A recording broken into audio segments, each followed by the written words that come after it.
Salut tout le monde, très urgent, très bonne nouvelle, beaucoup de révélations, beaucoup de complots démasqués et beaucoup de surprises.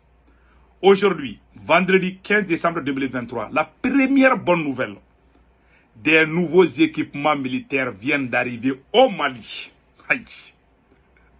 Pour les militaires, pour la police cette fois-ci, et la gendarmerie, et partout, mes chers amis. Vraiment, on dit chapeau aux autorités maliennes. Après, on va donner des détails par rapport à ça. Et avant d'aller de cela, nous saluons le ministre de la Sécurité et de la Protection civile, général de brigade Daoud. Lui, il n'est pas Wagner, hein. C'est un Touareg de l'armée malienne. C'est un Touareg général qui est le ministre de la Sécurité et la Protection civile. Il appelle la population de Kidal de revenir. Le Mali appartient à tous les Maliens. Voilà un Touareg. Un ministre. Je vous ai dit, il n'y a pas. Nous sommes au Mali là. Il n'y a pas question qu'on est contre X ou Y. Ouais, lui, c'est un Touareg. C'est un Touareg. Vous le voyez? C'est le ministre de la Sécurité et la Protection civile. Général Ali Abdou Mahmedine. Donc, après, on va donner des détails. Nous saluons aussi la troisième bonne nouvelle, mes chers amis. Le président Maliki Diao, président du CNT, vient de parler de l'AES, l'avenir de l'AES et les surprises en cours pour l'AES, Alliance des États du Sahel. Et puis, il félicite le président Assimi Goïta pour la victoire sur Kidal. Donc, mes chers amis, voilà un complot démasqué. Au moment où je vous parle, je vous dis, les Occidentaux, ils ont un nouveau complot contre les trois présidents. Le président malien, le président burkinabé et le président nigérien. Ils vont faire profil bas. Ils vont nous pousser à aller vers les élections. Et puis, essayer d'écarter les militaires. Ils disent qu'il veut une transition courte au Niger, au Mali et au Burkina Faso. Ils sont pressés pour les élections seulement. Donc, restons très vigilants. Ils sont capables de tout faire. Donc, il faut renforcer la sécurité de nos trois présidents. Le président malien, le président burkinabé et le président nigérien. Ces Occidentaux n'ont pas encore... Ils n'arrivent pas à digérer leur défaite. Ils vont se partager les différents côtés. C'est-à-dire que certains vont venir, d'autres vont parler mal, d'autres vont venir comme notre ami. Mais je vous jure, tous ces gens-là, ils sont tous des mêmes. Je vous dis, les seuls États qui sont sincères avec nous pour nous aider, voilà, c'est la Chine, la Russie et la Turquie. Ça, je vous dis. Ces autres-là, voilà, ils sont tous des mêmes. Ça, je vous dis ça aujourd'hui. Hein. On entend sur les réseaux sociaux, ah, ils veulent collaborer avec nous. Faisons beaucoup attention. Moi, je ne suis pas contre qui que ce soit. Donc maintenant, à Kidal, un couvre-feu est instauré à Kidal, dans la région de Kidal, de 20h jusqu'à 5h du matin, couvre-feu. Donc, après, on va donner des détails par rapport à ça. La plus bonne nouvelle de l'année, le Burkina Faso retire la fabrication des médailles à la France et rien que pour 2023, les artisans burkinabés empochent 400 millions de francs CFA ou plus. Bravo au capitaine Ibrahim Traoré. Donc, nous allons partir avec les nouvelles tout de suite. Mes chers amis, n'oubliez pas de vous abonner sur ma chaîne YouTube qui s'appelle Sékou Tounkara des politologues. Quand vous cliquez le lien sur le profil, je porte un képi blanc et un t-shirt blanc. Pour vous abonner, à votre droite, il y a une écriture noire ou rouge, ça dépend des téléphones. C'est écrit s'abonner ou subscribe en anglais, subscribe. Vous cliquez sur ça, vous êtes déjà abonné. Pour ne pas rater mes vidéos, vous cliquez sur la photo de la cloche de notification. Aucune de mes vidéos ne vous échappera. Sur ma chaîne YouTube, j'ai fait des vidéos en français et en djoula, bambara. Donc vraiment, allons-y avec les bonnes nouvelles. La première nouvelle aujourd'hui, mes chers amis, le général de brigade Daoud Ali Mohamedine, ministre de la Sécurité et la Protection civile, appelle la population de Kidal de revenir. Lui, il n'est pas Wagner, c'est un Touareg. Il a la peau claire, il est le ministre. Il est clair, il est plus clair que même Wagner. Mais attention, tellement la France est confuse maintenant. Là. Elle va dire qu'il y a un ministre wagnerien. Lui, c'est un Malien. Donc, il y a beaucoup de Maliens comme ça. Il n'y a pas de différence. On a grandi ensemble. Vous allez voir. Je vais vous montrer. Et puis, L'armée malienne, des nouveaux équipements pour la police. Je vais vous montrer la vidéo tout de suite, mes chers amis. Et je vais vous montrer la vidéo. Voici la vidéo. Voilà. Des forces de sécurité. Écoutons. Reportage Youssouf Diakité, Adama Traoré. Regardons. Ce sont au total 69 véhicules pick-up monocabines qui viennent d'être mis à la disposition des forces de sécurité nationales. Des véhicules entièrement financés par le budget national. Un fait qui démontre une fois de plus la volonté et la détermination des autorités de la transition à relever tous les défis liés à la sécurisation Vous voyez? et de leurs biens sur toute l'étendue du territoire national. Je veux, à mon nom personnel, Voilà. Écoutons. Écoutons. Écoutons. Exprimer notre profonde gratitude Voilà. et notre sincère reconnaissance pour la très grande écoute que les plus hautes autorités de la transition accordent en permanence à nos difficultés Voilà. et les réponses concrètes qu'elles s'efforcent d'apporter dans un temps record. La meilleure preuve nous est fournie aujourd'hui avec cette dotation importante Voilà. de 69 pick-up Voilà. de grande qualité. Voilà. Donc, vraiment, nous remercions. Maintenant, le message est très clair. Il dit ce message en bambara, mais je vais traduire ça en français. Ouais, il dit ça, ce message en bambara, mais je vais vous aider à traduire en français. Voilà ce qui se passe. Je vais vous montrer tout de suite. Il appelle la population de Kidal de revenir. Tous nos frères et sœurs qui ont quitté par peur. Il dévoile aussi les secrets des ennemis du Mali, du Burkina Faso et du Niger. Écoutons, il parle très bien bambara. Écoutons.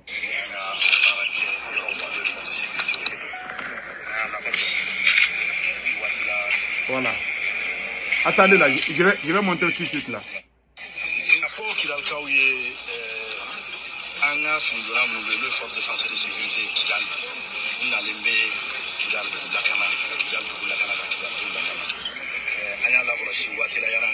Voilà, je vais traduire ça. Il vient de dire en bambara que les forces de défense et de sécurité qui sont déployées à Kidal sont là pour toute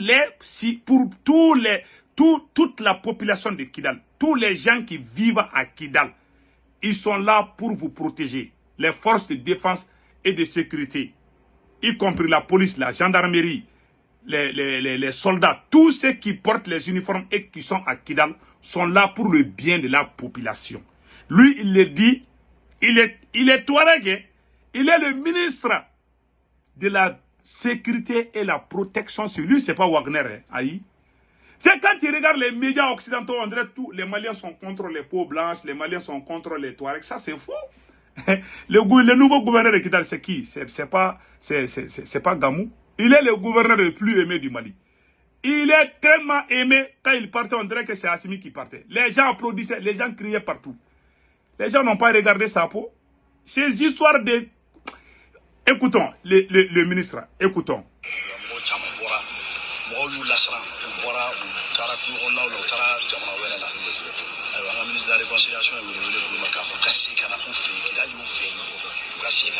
Voilà.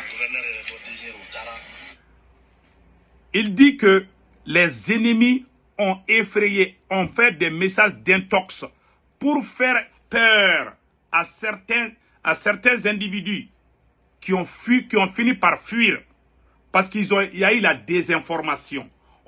Les ennemis du Mali ont fait croire que le Mali est contre les Touaregs, que ça c'est pas vrai, ça c'est faux. Le Mali n'a jamais été contre aucune ethnique, aucune race, aucune personne. Le Mali est contre les malfaiteurs.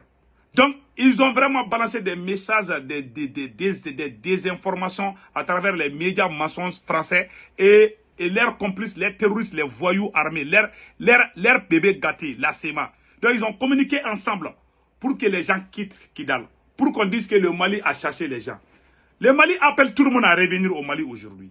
Voilà le message du général Mohamedine, du général Daoud Ali Mohamedine. Voilà, écoutons les restes.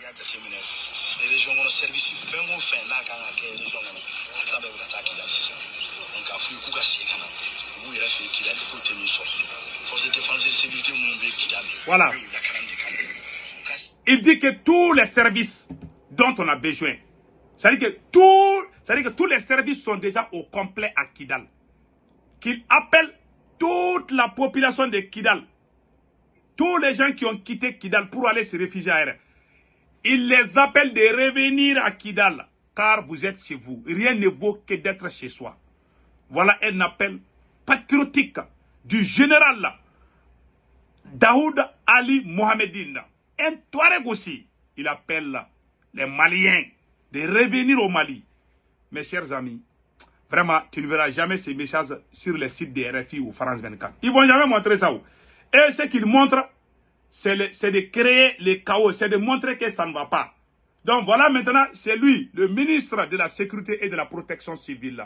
Voilà, un patriote. Et puis, il a été patron de Assimi à un moment donné là. Je vais vous rappeler là, lui là, il a dirigé des troupes avec les Assimi et les Sadou Kamara là, lui. Voilà. Donc vous voyez comment nos chefs militaires, les 5 colonels là, ils ont travaillé avec leurs frères arabes. Les 5 colonels ont travaillé avec leurs frères arabes, Touareg, Sonrai, Songoï, Peul. Ils n'ont pas de problème. Ils ont tous. Voilà pourquoi aujourd'hui, Assimi a fait confiance à ce général patriote pour lui confier le portefeuille de la sécurité, ministre de la Sécurité et la Protection civile. Si on était raciste, est-ce qu'on allait choisir un Touareg pour ce poste? Ou un Arabe? Ouais.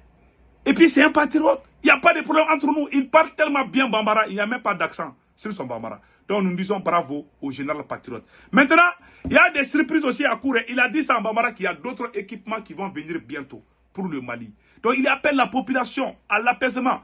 Les soldats qui sont à Kidal, parmi ces soldats, il y a les Touaregs. Le gouverneur est Touareg.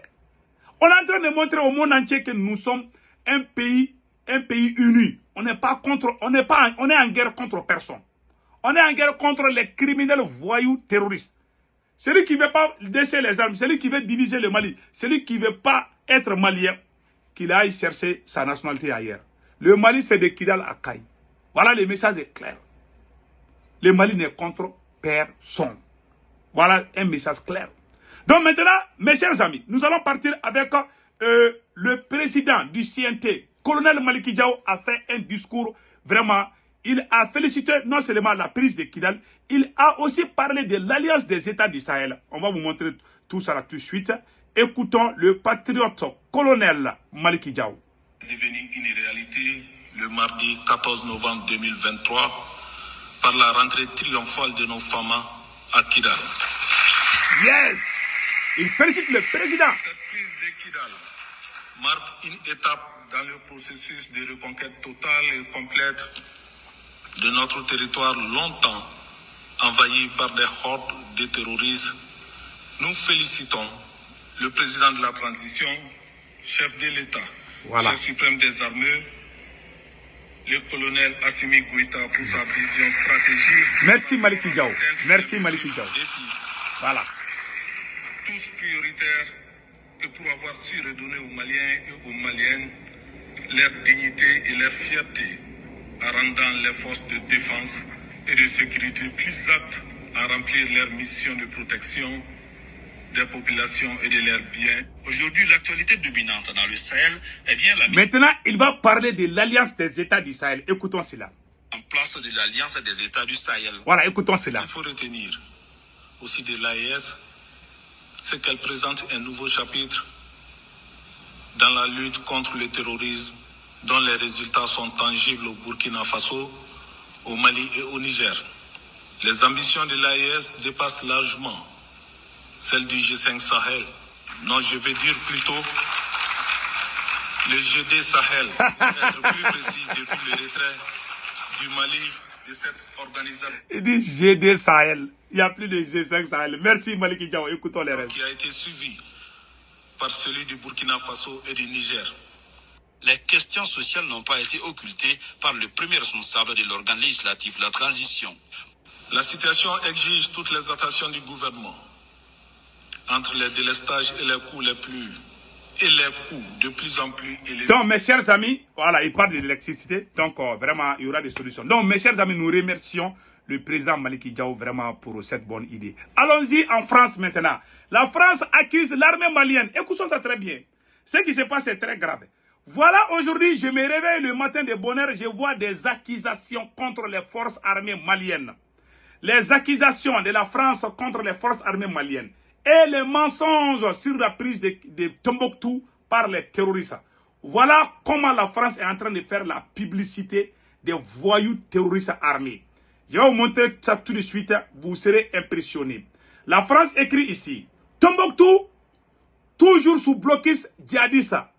Le chef terroriste, ils sont en train de faire la promotion, voilà, de Iyad Agali. Depuis qu'Iyad Agali est sorti, la France est en train de montrer qu'il est en train de gagner contre le Mali, alors que c'est faux. Voilà ce qui est écrit ici. Pas de répit à Tombouctou, alors que le jeune de Iyad Agali, groupe de soutien à l'islam et aux musulmans liés à Al-Qaïda, semblait avoir montré quelques signes d'allègement dans les blocus. Les djihadistes annoncent qu'ils maintiennent leur embargo. De nouvelles exactions attribuées à l'armée malienne et au groupe Wagner ont été rapportées dans la région. Vous voyez, ils font la publicité du chef terroriste Iyad Agali. Au même moment, ils disent que l'armée malienne est en train de tuer les... Ils ne disent pas que les terroristes sont en train de tuer les civils. Voilà, la France dit que les terroristes ont juste bloqué. Mais ce qui tue la population, c'est l'armée malienne et les forces russes. Voilà ce qu'ils sont en train d'écrire ici. Vous voyez maintenant que ces gens, je me demande qu'est-ce veut réellement la France. Que voulez-vous vraiment? Ça, c'est une honte. Vous avez fait 10 ans, vous avez fait quoi? L'armée malienne est à Kidal aujourd'hui. Aujourd'hui, c'est vous qui vous asseyez chez vous et puis dire que l'armée malienne est en train de tuer les civils. Vraiment, c'est la honte. Mes chers amis, allons-y avec la France crie pour l'uranium. La France dit qu'il y aura crise d'uranium. Depuis que le Niger a pris les taureaux par les cornes, il y a eu un problème d'uranium. Le marché devient de plus en plus sérieux. Voici ce qu'ils sont en train de dire ici. Écoutons ça bien. Je vais faire occulter, voilà. Pour la première fois depuis 2008, l'uranium dépasse les $80 la livre, 83 même en ce milieu de semaine, contre 50 au mois de janvier. Une envolée des prix entamée il y a 1 an et demi et qui devrait encore se poursuivre, à en croire certains experts qui voient le seuil de $100 dépasser d'ici quelques mois. Sur le marché très spécifique de l'uranium, l'équation n'évolue guère. Avec 62 réacteurs nucléaires en construction, 111 projets à l'étude et plusieurs centrales dont la durée de vie a été prolongée, les besoins vont exploser dans les prochaines années, c'est une certitude, alors qu'en face, de nombreux doutes planent sur la capacité de la filière à pouvoir répondre en temps et en heure à cette demande. Ce ne sont pas les réserves d'uranium naturel qui manquent. Les ressources mondiales identifiées s'élèvent à l'équivalent d'1 siècle de consommation au rythme actuel. Mais l'approvisionnement à moyen terme pourrait poser problème. La production issue des sites existants est appelée à chuter de moitié à partir de 2030, notamment à cause de l'épuisement des réserves de 4 mines qui représentent à elles seules un quart de la production mondiale. Et on le sait déjà, le déclin de ces gisements ne pourra pas être compensé par les projets miniers déjà lancés. À moyen terme, la disponibilité de l'uranium transformé devrait aussi se compliquer. Plusieurs pays ont affiché leur volonté de s'affranchir des usines du russe Rosatom, fournisseur majeur du secteur. Les stocks des industriels et des gouvernements ainsi que leur capacité d'enrichissement sont un atout dans l'immédiat, mais ne suffiront pas sans adaptation des États concernés. Donc, vous avez vu maintenant? Voilà, écoutez. Dans le contexte géopolitique actuel, le marché se resserre donc de plus en plus et c'est ce qui explique l'envolée quasi continue des prix depuis 1 an et demi. Voilà. Vous avez tout entendu maintenant? Donc, mes chers amis, le conseil qu'on donne aux autorités maliennes, burkinabées et nigériennes, restons très vigilants. Ces blancs-là n'ont pas encore abandonné leur projet là. Leur projet de déstabiliser les Sahel, ils n'ont pas encore abandonné. Ils sont toujours là. Ils changent de veste de jour en jour. Ils se divisent en plusieurs catégories. D'autres vont devenir comme notre ami. On va dire, l'Allemagne vient avec le Mali, ou l'Angleterre vient. Alors, ils sont tous ensemble. Ils essaient toujours de s'approcher. Pour bien avoir quelqu'un, il faut bien s'approcher de la personne. Même pour gifler une personne là, si tu es loin là, tu l'insultes, tu peux pas, tu ne l'auras pas où. Et s'il te voit venir là, il va prendre des positions. Mais tu viens comme ami, au moment où il ne s'attendait pas, tu lui donnes des gifles. Voilà ce qu'ils sont, ils sont en train de préparer contre. Donc, prenons nos gardes et restons très vigilants. Donc, n'oubliez pas de vous abonner sur ma chaîne YouTube qui s'appelle Sekou Tounkara des politologues. Quand vous cliquez sur le lien, sur le profil, je porte un képi blanc, un t-shirt blanc. Pour vous abonner, à votre droite, il y a une écriture noire ou rouge où c'est écrit s'abonner ou subscribe. Vous cliquez sur ça, vous êtes déjà abonné. Pour ne pas rater des vidéos, la photo de la cloche de notification, vous cliquez sur ça. Aucune de mes vidéos ne vous échappera. S'il vous plaît, je fais des vidéos sur ma chaîne YouTube en français et en Bambara Djoula. Donc, passez excellent week-end. Ciao, ciao.